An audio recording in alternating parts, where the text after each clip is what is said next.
Welcome back, episode 149 of the Grouch and the Brainstorm. I'm Mike. I'm joined today by Matt. Say hi, Matt. What's happening? And our friend Chris. What's up, everyone? And both are in Bossier City, I'm guessing. Maybe. Y'all both I'm in in Bossier? Shreveport, but yeah. I'm in Houghton. Well, Shreveport, Houghton, Bossier, for those out there that Same don't know. thing. Yeah, it's all Texas. It's it's not really what we would consider Louisiana. When you move away from Louisiana, guys, that is not considered Louisiana, because everybody thinks Louisiana is people that, eat alligator and each other. People in Lafayette think we're Yankees, Yeah. Yeah. Ever since I moved out here and I bring up Louisiana, people, no one ever asks about anything that goes on in North Louisiana. They always ask about, Mardi Gras. Some of them never even heard of Mardi Gras, believe it or not. And I mean, just nothing like that. But anyway, guys, good to see you, Chris. Good to see you again. Was just talking before we got on here. You're about to celebrate 4 years coming up, man. That's Yes, sir. Dude, I remember when some of you guys come in and, to see you 4 years later, and especially guys like you, and you in particular, where you have a life now that is just helping other people pretty much in your professional life, your personal life. I mean, it involves a lot. And that can be challenging sometimes. I understand that. Believe me. Definitely. I've seen people 30 years plus that, don't sponsor, don't really participate in, the extracurriculars, and, to go out there as a newcomer, and, and obviously you're not a newcomer anymore unless you're like Larry, who was a newcomer until he was like a decade sober. You go out there and, just do the thing, man, and it keeps you sober. It definitely does. And to see some of those things, but we're going to start it off like this. Matt, what have you been up to? We always ask, and we know fishing. Yeah, some fishing, not a lot of catching. A lot of fishing, not a lot of catching. Kind of been in a funk here about your banana hammock, so we're gonna have to hear that story. And yeah, in honor of Chris being on the podcast, man, he does bodybuilding, and so I wore my banana hammock under this shirt today in honor of him being on the show and his birthday and all. They do sell under the pants. See, we wore it under the shirt. They do sell extra smalls, guys. I ordered some off wherever, but wherever you get those things. But I did this morning. I texted Chris the app Riverside to download, and he's like, "Is this the one?" I said, "Yeah," and then I just texted back, "Download Grinder too," just to see if he would do it, So give him your username and password, Matt. yeah. I mean, I get $5 off, Matt's an administrator. He said he can go ahead and get me on the right. Cut through the red tape. We can get you right on in. So, Chris, what you been up to, man? Oh, just working, my friend. Work. It seems like it never stops. I'm finally on a Monday through Friday schedule, but I still do sleep studies, kind of PRN, about 5 or 6 days out of the month. It's not too bad. But, it just makes for a long weekend. I had work this past Monday through Friday, and then, as soon as I got off, went home, put some scrubs on, and head up to the hospital and do sleep studies. I thought I was going to have to hold my patient hostage last night. Yeah. But I wanted to pick his brain, but I steered clear from it, and it was a good night. Real nice fella. So he's also in recovery. So I thought that was pretty neat. It's always a good icebreaker moment. So yeah, any food type talk is a good icebreaker moment. Matter of absolutely. fact, but other than that, just work, man. Just work. Coconut Dr. Pepper. It's a limited edition. Yeah. If you get a chance, it's one of my favorite. Tastes like suntan lotion mixed with Dr. Pepper. And if you hadn't had that opportunity, throw a little sand in your face while you're doing it. It just makes it authentic. I was I went over to this little place the other day, Matt, and I'm going somewhere with this. But I went over to this little place here in Reno. I didn't know we had one. It's called Cycle Gear, and they sell, helmets and stuff. And I went over there, And I couldn't find the phone case I was looking for, and I found it finally, but I had to get the guy's help. And the guy behind the counter, he asked me where I was from, because I don't talk like the folks here. I talk a little different. And I told him, I'm from a town in Louisiana, and he said he's from Longview. And Mm. and we talked a little bit, and he's like, I said, well, I've lived all over Louisiana. I lived in New Orleans for a while. And he said, man, let me tell you, I I'm a real big fan of Theo Vaughn. Mm. And Really?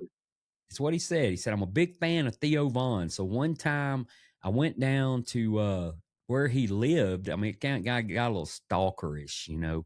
But I went down to where he lived because I wanted to see him, and there was a show going on. I guess it was in Baton Rouge or somewhere down there. He's from Mandeville, I believe. But he said, I DM'd him while I was there, and he met me in the back and gave me a pass to the show for the next night or something, whatever going on. And that, I thought that was pretty cool. And I think today or yesterday, Theo Vaughn had a new movie come out. Or I think it might be his first movie. I don't know. It's new, obviously, but I think it might be his first movie that came out. But it's really cool to see people out there that are fans and all these things. And it makes it a small world, whenever you see that. But Theo has some talk sometimes about recovery on some of his shows, and whenever he does, he sounds genuine. He's coming from that place that only a few of us have ever been, and that is a place where we do not allow our mental health to go so awry that we get caught up in a position we can't get out of without something bad happening, whether it's harming ourselves, harming others, going to jail, hospital, rehab. For guys like me, it has to be a constant working on that mental health and doing something. And so I was listening to what he was saying the other day on one of his, it was like a reel, I guess they call them on the IG, but he was talking about how he's been telling the same story for a while, and that story's getting old, and he wants to tell a new story. And what it is a recovery story. And I don't know how much recovery he has, but I do know that mental health seems to be important to that guy. And it's important to me because I've been there, man. I've been in that spot that you just can't get out of. And you know me, dude, I practice Rule 62, which is don't take yourself too serious. And that seems to work a lot for me. I have to do, talk to God and whoever else I can talk to about it. But, I want to, you guys, Chris, obviously, you got some stuff going on there. And man, I was, and I'm going to talk about this for just a second, and I'm going to turn it over. But I was walking in the break room the other day at my store. Like, you got to remember, I'm in Reno, Nevada. I'm like 1,900 miles from you guys. And no one here's ever even heard of Shreveport, Louisiana. I'm walking in my store and walking the break room, and on the TV in the break room, we have, the big screen TV with stuff going. And it just happened to be on one of the major news networks. I don't know which one, but I saw on the bottom, it was a press conference, and I saw on the bottom the word Shreveport, Louisiana. And I thought, what in the hell is Shreveport, Louisiana? And then, of course, you got to know by now there was a major tragedy there in Shreveport where a guy, I don't know the backstory enough to put it on the wire or the internet, but a guy had killed, I want to believe, 8 children and severely wounded 2 adults, 2 ladies, adults, shot them in the head. I'm not sure if they passed away or not, or if they're still with us, but and then I read it, I heard it, I called around, I asked if anybody knew any of these folks, to see how close to home it hit. And then, of course, it came across from Matt a few days later that, Chris, you obviously had some interaction with this guy that this happened with, and there had to be a breakdown somewhere in the mental health for that to happen. That just doesn't happen with someone who is not, something's not right there. If that's, I'm trying to choose my words carefully because I don't know the guy, but I do know that sometimes these things happen. And so, Chris, what do you have there, man? What do you know anything more than what I know? Just a little bit more. I knew the guy personally just because we served in the service together. We were in the service together, so from 2013 to 2020, and um, I knew the young man pretty well. What's ironic about that, you talked about walking into the store and seeing it on, national news. I had worked some sleep studies overnight a couple Saturdays ago, and got home about 7:30 in the morning, and just laid down for a couple hours, and woke up and just had mass texts and messages, calls, all kinds of stuff coming in, and when they mentioned the name, I was like, "Oh my God!" Like this is right here in my backyard, and it hit pretty close to home because when the gentleman was in, there was just no indicators. He was a little delayed. He's not as outgoing as some of us may be, but he was always on time in uniform, no issues, and that so trying to process all that just on a personal level, Sunday, and then the next day, I had another fellow that got all over social media who was actually an Army officer in our unit that I've had the pleasure of not just serving time with in the service, but also seeing him in the same rooms you and I go to. Gotcha. Uh, and so I guess this officer had mentored this young man for, you know, pretty much through childhood, and come to find out he actually witnessed this young man taking his own life before him, and so I could just imagine where his mental health was at the time. But it's huge. It makes you think, and without throwing personal opinions in there, it just makes you think. You know, there had to have been some underlying mental health concerns somewhere down the line, and but you talk to that Army officer and he just never would have saw it coming. They've had multiple interviews in the surrounding area of folks that knew him personally, the man that took his own life, but nobody said they ever saw it coming, ever. He was just a sweet young man, just snapped, and unfortunately, that's how most of these stories end up. Something just clicked, and next thing you know, they're gone. So pretty tragic, for that family, the community.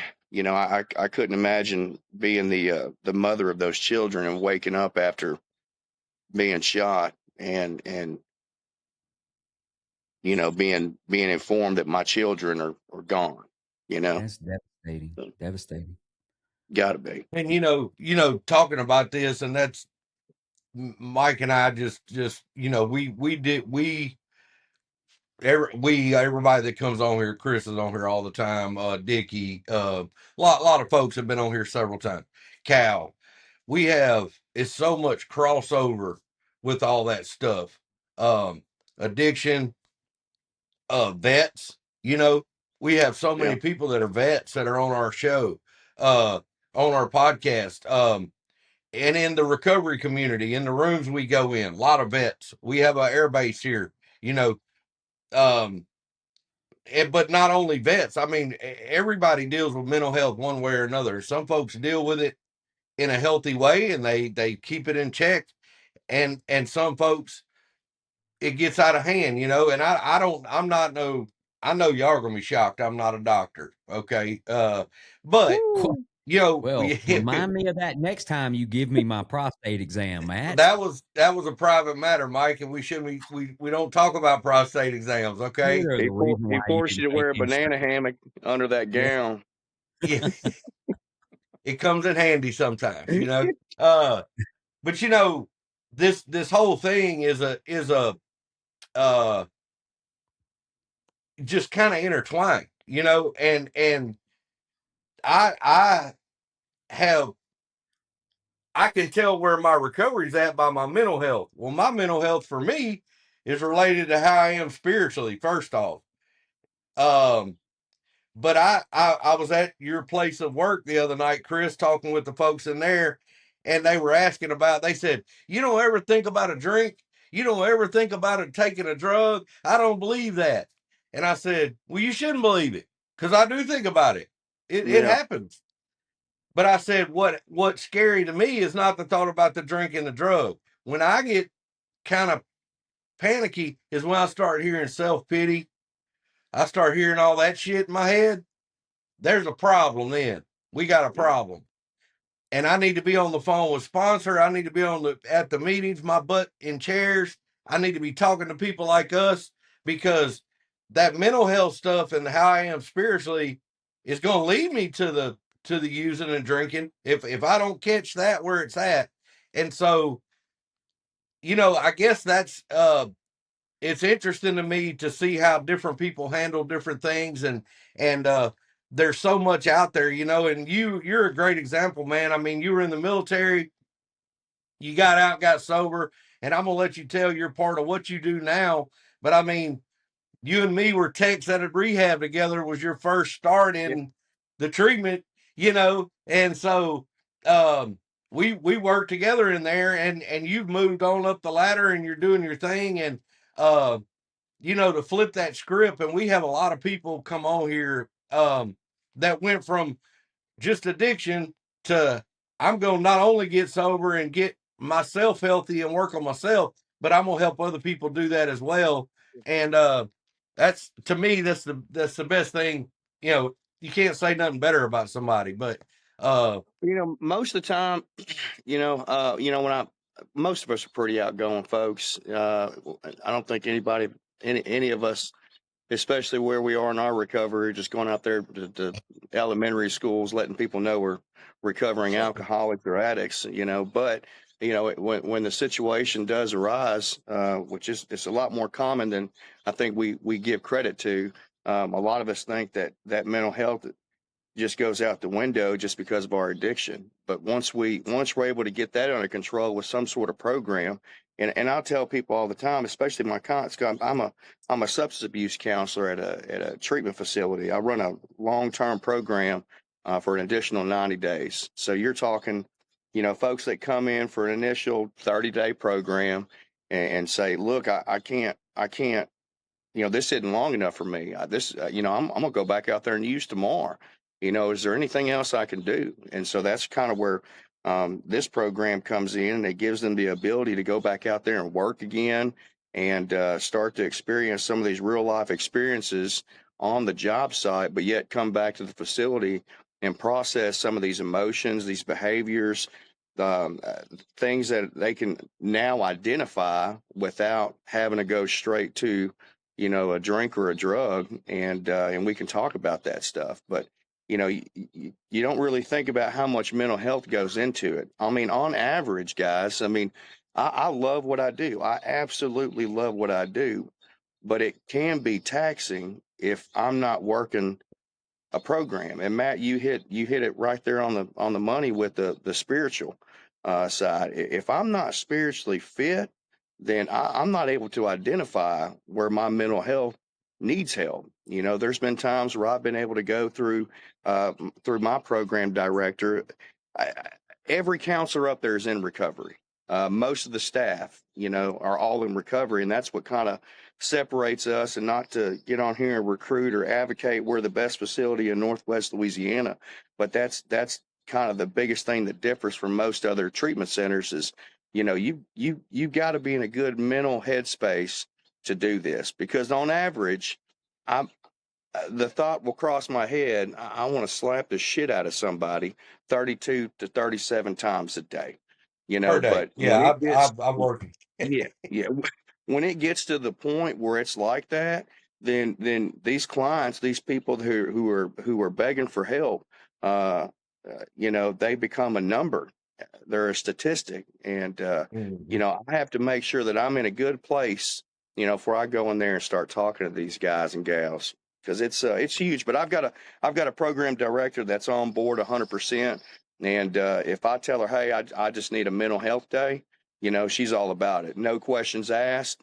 She may come at me a couple days later and ask if everything's okay, if there's anything I'd like to talk about. But There's a shelf life of these jobs, you know, and when you're listening to other people's stories, you know, it can be a it can be pretty visual, if you will. Sure, And sure.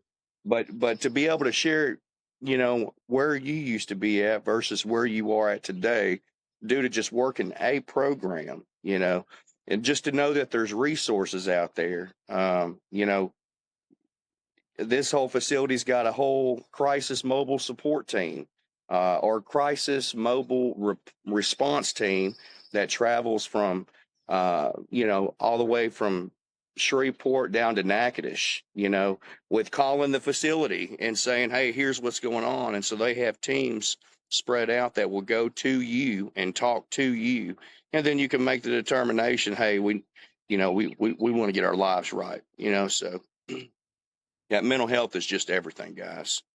And Yeah, and we're yeah, gonna have Dickie on. She works with you. She's been on several times here, and you know, I don't know. She's kind of been involved in that from the get go, and I can't think of a better person fit wise. That's just Dickie. Yeah, Dickie's like, I was born to do this. You know, I mean, absolutely. Yeah, Dickie. If I was in that spot, Dickie'd probably be the one I'd want to show up. You know, and yeah, but we're gonna have her on and talk about that some, and I think we Mike started this thing for people that are new coming in addiction, you know, and uh but all this stuff is lumped together, you know, and we have and we're not special here in Shreveport. This shooting crap and these wild things are happening everywhere, and it really just hits home where you go, my God, you know, couldn't a guy picked up a phone, you know, yeah, or did somebody not pick up a phone and check on him? And a lot of times, though, not saying in this case, I don't know, man, but the interaction with others like us is what that fellowship is what keeps you out of that trap, you know. And man, I can be I'll even say his name, but the other evening, man, I've been working dark to dark. I stopped the other night to pick up some sandwiches at a restaurant, walk in, same thing, man. I'm just sitting there, man. I'm tired. This has been going on, all blah, blah, blah, you know, whining in my head.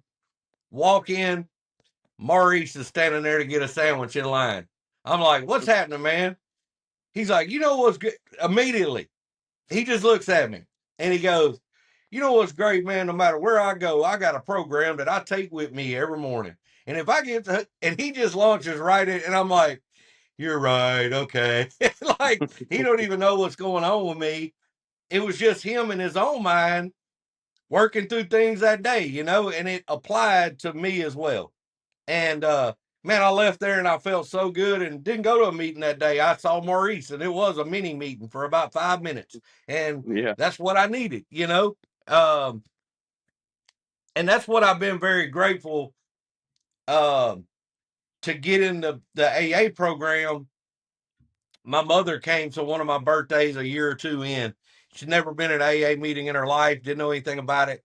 She sat in on the birthday, and when we left, she said, Matt, now I see why you've been able to stay sober because of the people in that room, you know, and the fellowship of that. And you know, it is, man, there is some substance use. A lot of mental health stuff is substance use, and people are on drugs or alcohol. They get off that, they go a year down the road and they look up and go, man, I still have got, like, I should be, you know, I don't feel right. Something's not right. And the problem with drugs is they work, you know, they mask all that shit. So sometimes we have to take extra steps after sobriety as if that's not enough, you know.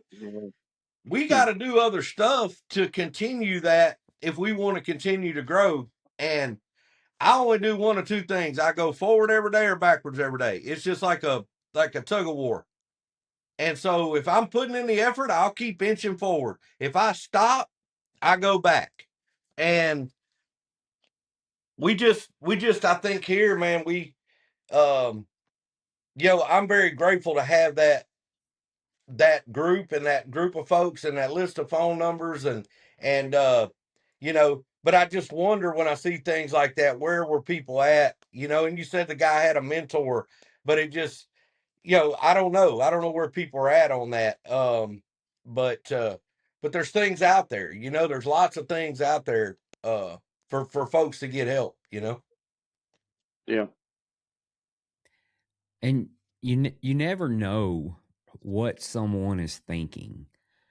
No matter who it is, it could be a kid, one of your kids, it could be a spouse, it could be a friend. You never know what's going on in someone's mind. And what brought me to that for me, it's a fact in life, is just so many people that I've had conversations with on a Monday were dead on a Thursday and taking their own life. And not necessarily those days. That was an example, but I would say at least 10 people since I've been sober that's happened to. And you just don't know. Some of them had long-term sobriety. And Mhm. and people were talking to them, and they're like me and you guys right now having this conversation. And then you find out a few days later. And Matt, there's been 3 that were supposed to come on the show over the past 3 or 4 years since we've been doing this. And before they made it to the show, they were gone. And Yep. and so the reason I say that is because we just don't know what's on someone's mind. And as I don't know, maybe it's just humans, not necessarily addicts or alcoholics. Sometimes we rely on what other people do to make us happy for some reason. Mhm. That's just some kind of dependence. And if you look at the 4th and the 5th step in the 12 and 12, it'll explain that, especially the 4th step. It'll explain about how relying on other people for your happiness sometimes causes problems in a relationship, right? And so that's why I think a lot of times when we get into these programs, there has to be something other than a human as the higher power, something that, if you can't rely on yourself because you're in mental health, and, we can't really rely on other folks because we don't know what they're thinking. Where do we go with that? Well, for me anyway, I've been sober a while, right? And so I kind of just, I don't rely on me because I'm a complete dumbass. That's just, if I want to screw some shit up, you're looking at the dude right here, man, I can do it perfectly. And if that's what I'm trying for, I feel really good at the end of the day because I've messed some shit up, and if I rely on another person for that happiness, what's good about a program, where I'm going with this, is there's not just one person.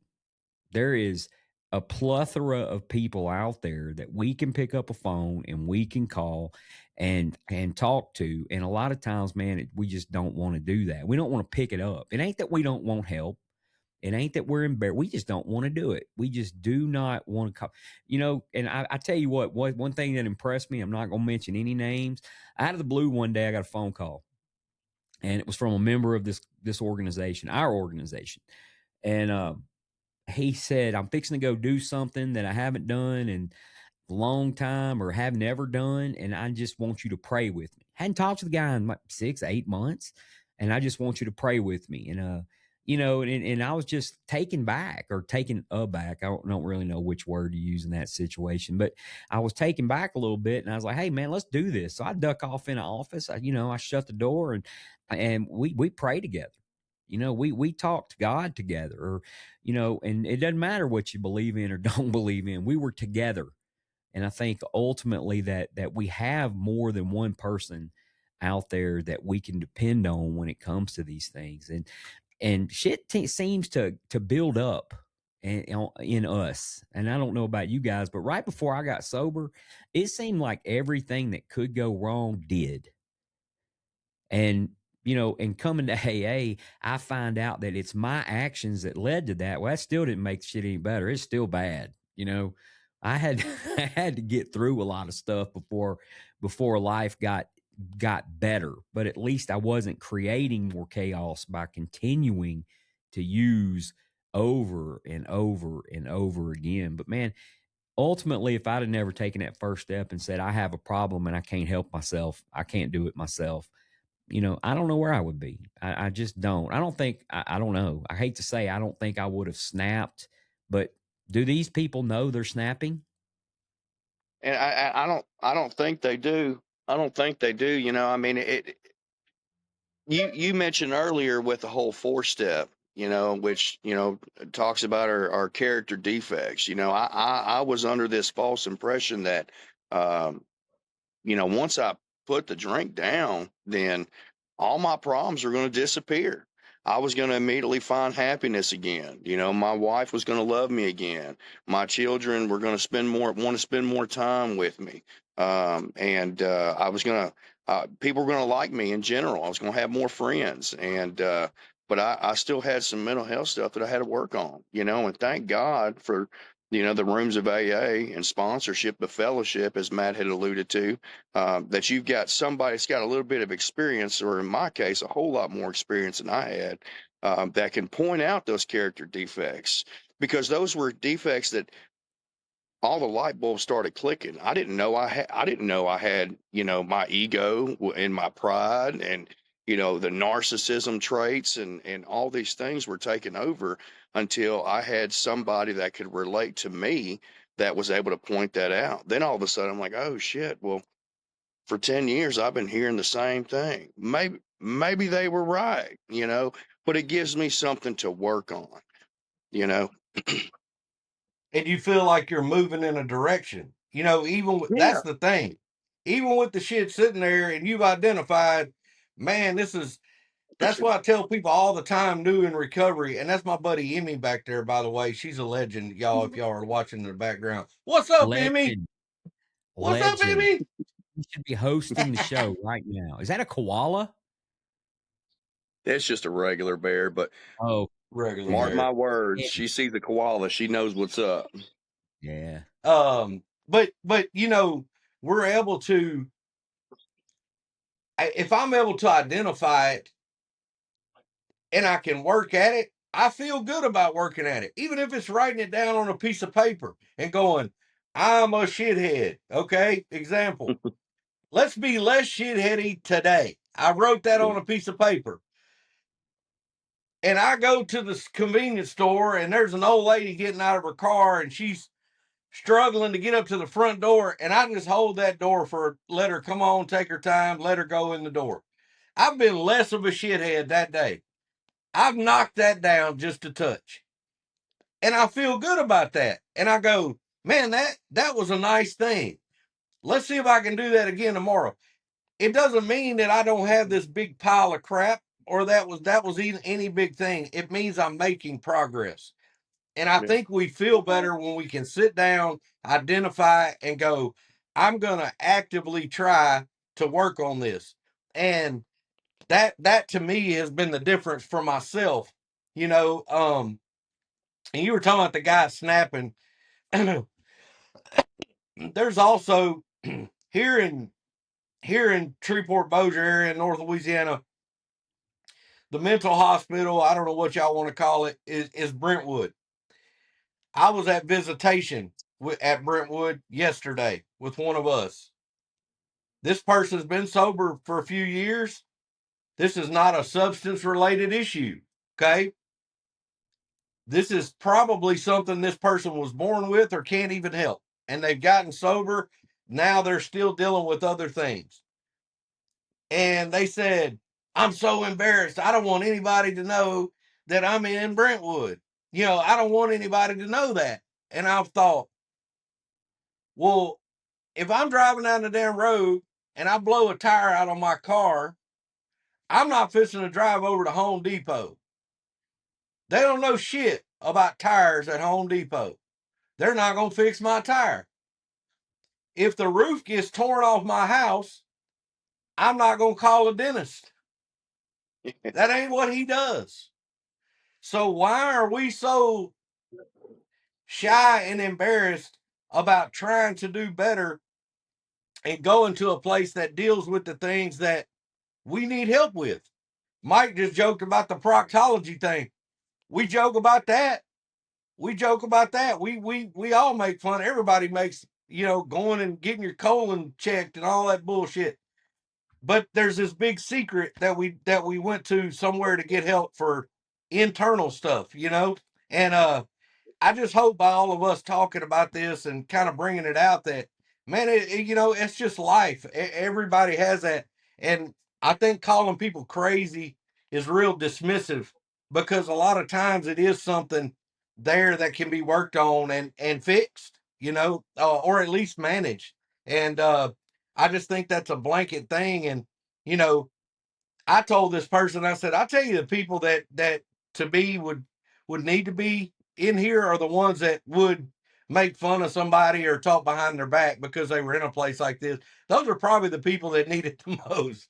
So, you know, You mentioned, Matt. You mentioned Brentwood, and in wake of the tragedies that have unfolded here in our own backyard, they got together with other facilities, and it was almost like a community outreach deal. I mean, thousands of people involved, just to spread awareness for mental health. And yeah, yeah, when you think about it, and I try not to think of it so much on a personal level, but sometimes you can't help it. But it's all these facilities, and really just this state alone, the tri-state area, these treatment facilities have been just flooded lately, just because of mental health and the substance abuse that is tied along right along with that.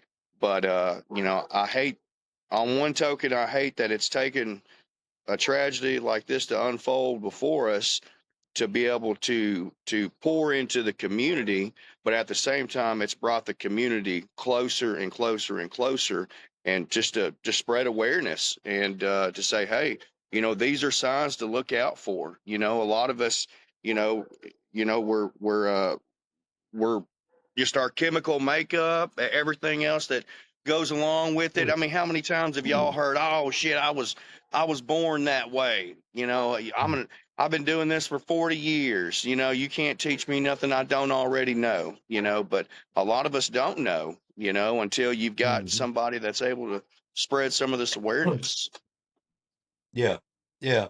And it's got to be And spread. and, and it has brought the community together. But the funny thing is that community's already been there.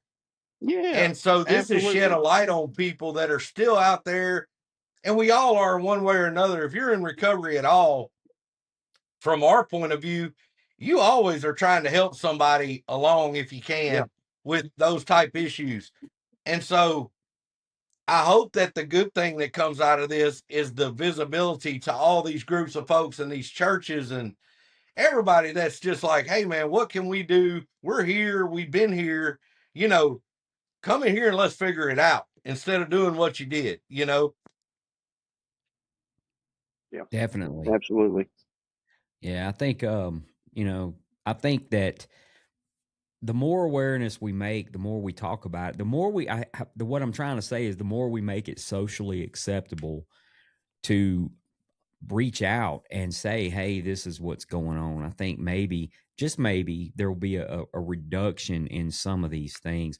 Talking about some of these things, just talking with someone can relieve a lot of that, because it's just not whirling around in the old noggin. It's coming out the mouth. And man, what a relief to talk about it. I think churches for the past 100 million years have been talking about confessing, which we call it a step 4, step 5, whatever. But it really is just a way of clearing your head, because you're Mm-hmm. running around with this and you worry about what other people think. And I'm going to go Yeah. back to my earlier statement. You never know what other people are thinking. That's a fact. Seriously, We're man. not mind Matt readers.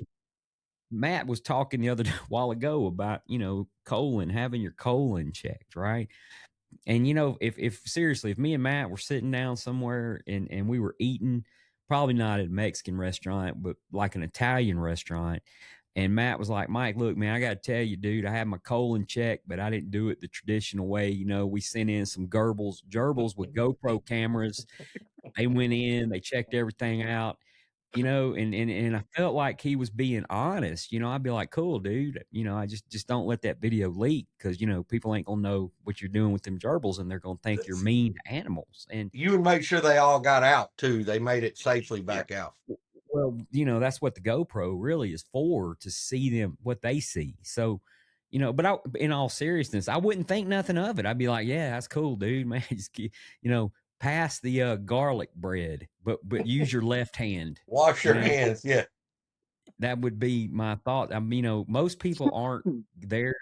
Most people aren't there to judge. There are people who their lives are so shitty that they judge every single thing that everybody does. But and let me tell you, I'll take a step further. Y'all know Elliot, right? Mm-hmm. I text Elliot the other day. He just on my mind. I don't even know why. Just Elliot popped up on my mind, and I text him, and he didn't even know I lived in Reno. And yeah, Probably thought you and then still in out my in Fort head, Worth. yeah, probably. I mean, I was thinking in my head, I can't believe he didn't know. Like everybody and their brothers think about me all the time. Yeah. Like it's serious. Like it just, I have still had to catch myself, and I'm like, yeah, I probably know. That ain't the topic of discussion. They didn't have a whole meeting on why Mike moved to Reno. And so that was that was kind of an eye opener, and it made me realize again, ain't everybody thinking about me? I think about me a lot most of the day, to be quite honest with you. But not everybody is. And if we can just sit down with someone and say, hey, look, man, I've had some heavy duty hitters in Alcoholics Anonymous that have been around a lot longer than me, pull me in a room and confess to me some stuff that they had did. And that is the dead honest truth. And at first, you know what? Here's me thinking about me again. I was like, dude, I must be really good at this AA shit for these guys to be coming to me. Man. I'm a prodigy. I'm an AA prodigy, and I was probably 2 or 3 years sober when this Bill shit happened. Wilson Jr. Yeah, BW Jr. And man, I guess his initials would be anyway. And I went back and talked to myself years later and said, you know what? They were just doing a 4-step, and I'd just be someone that they felt like would be closed lipped. Yep. And they got it off their heads, they got it out of their minds. And so we never know what anybody's thinking, but we don't have to try to figure that out either.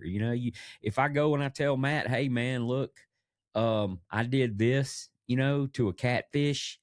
And then Matt comes back and tells Chris, and then Chris calls me and says, man, look, dude, I understand you got this thing about catfish going on. Then I'm not going to tell Matt anything again. It's just that simple.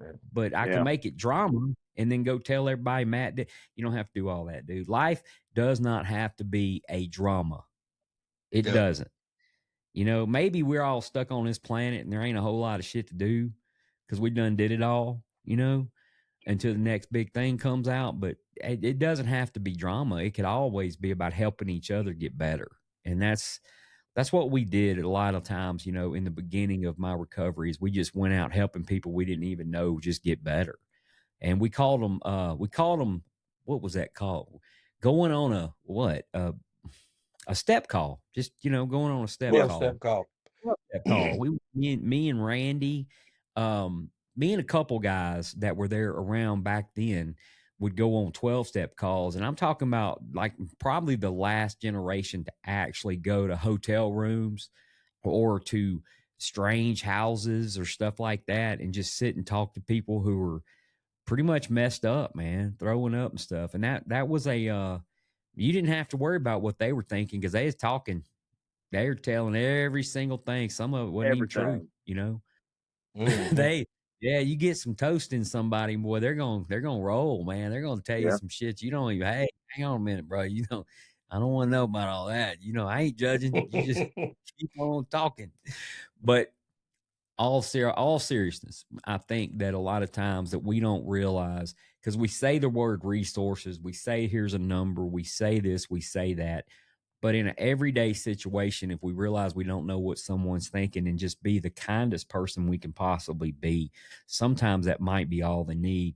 You remember at the Adam Sandler movie, I think it's Mr. Deeds, right? Where you got this guy who's got this list of people he's going to pick off, right? I think Steve Buscemi played that part and then Mr. Deeds or Adam Sandler, whoever, they call him at the end and just was kind to him and made an apology. And the guy he checked him. He just kind of scratched his name off the list. And then he started putting lipstick on. So that was kind of, I mean, I guess it's freaky. Who am I, but mental health, dude, is a big deal. And I think that, it could be, we could have a better awareness than just having a mental health month. I Sure. think we can. Sure. I think there should be more awareness in our workplaces and in our environment, in our society. But until I'm a lawmaker or someone who can make changes like that, what I can do is make changes in me and just make sure everyone understands. Like, hey, look, here's somebody you can talk to. Here's somebody you can talk to, Yeah. even if you're drunk. I'll talk to you if you're drunk. I'm just not going to try to talk you out of drinking because you already Yeah. there. And Yeah. most everybody, that I see that come in my line of work, that had any length of sobriety and worked a program such as Alcoholics Anonymous, would all tell you, well, man, I had all the right numbers. I knew what to do. I just, I just didn't do it just out of fear of being judged. And Yep. and I look at my times in treatment, and I think, I can go back and look at it, reflect on it, and think, well, damn, I mean, I don't give a damn that you got 12 other people to deal with. Don't you understand that we got to talk about me right now? This is what I'm going through. And I just dealt with this with one of my guys the other day. He's a 57-year-old male, hadn't been able to ever hold a job, has been drinking and drugging for 40 years. And he's like, well, I got to have this right now. And sometimes it takes, just being aware of yourself and sharing some of those traits, to go back and be like, man, you ever thought about just slowing down? It took me getting into Alcoholics Anonymous and getting a sponsor and working a 4-step and to understand that I'm not the most important person on this planet. And so you mentioned it earlier, just being able to listen to somebody, to actively listen. Most of us just want somebody to talk to, somebody to vent, somebody that's going to be free of judgment, somebody's just going to listen because they feel like nobody else is going to understand them. And I think that's where the fellowship of the program is so close. You talked about Elliot earlier. There's not a day goes by that I don't. He's real big on VMs, voicemails. And sometimes he'll get on these 12 to 14-minute rants, and I love it. But it's like our own little mini recovery every day. And we just do that throughout the day. And, but that's another guy, does a lot of behind the scenes, works with a lot of sponsees, works a lot in the recovery community. I mean, he started up a whole meeting in Mansfield that didn't have anything down there. Yeah, I And remember it's, that. I remember when he did.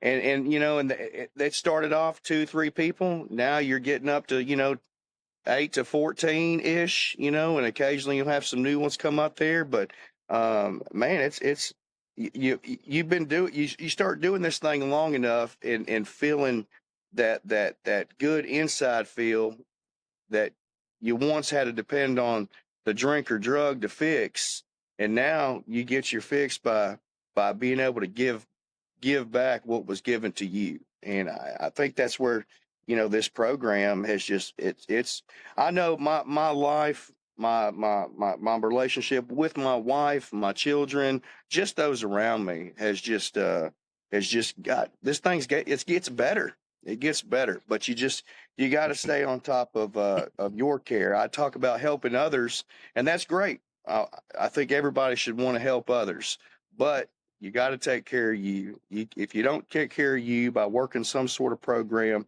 being aware of your mental health, then you're not going to be of any service to anybody else around you.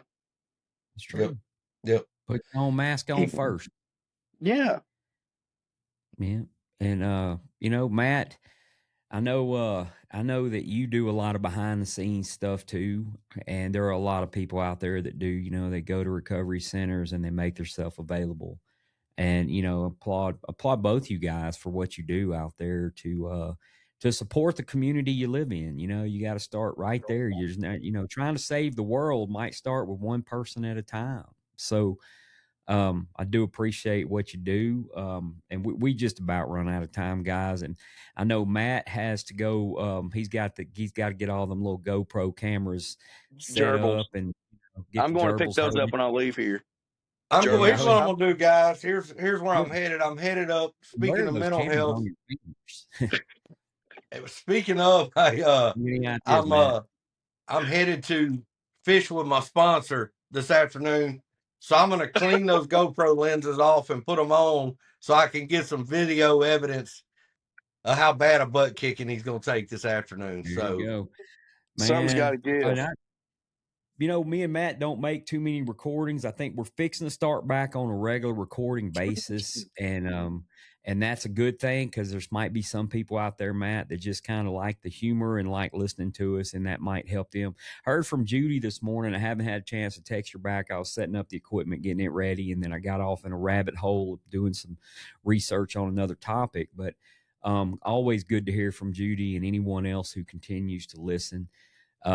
I haven't got any data. I haven't pulled any data on the show lately. It's just been that slow.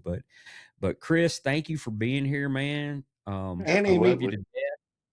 Yeah, Matt, thank you for being here. And hopefully we will make an impact. And just FYI, Matt, next episode is going to be 150. It'll be our 150th episode. So nice. we'll try to make it special. I'll do some thinking here in just a few minutes. So I try not to do that before a certain time. It's only 9:45 here, by the way, guys. I know y'all got it's almost noon. Yeah. Yep. Yeah.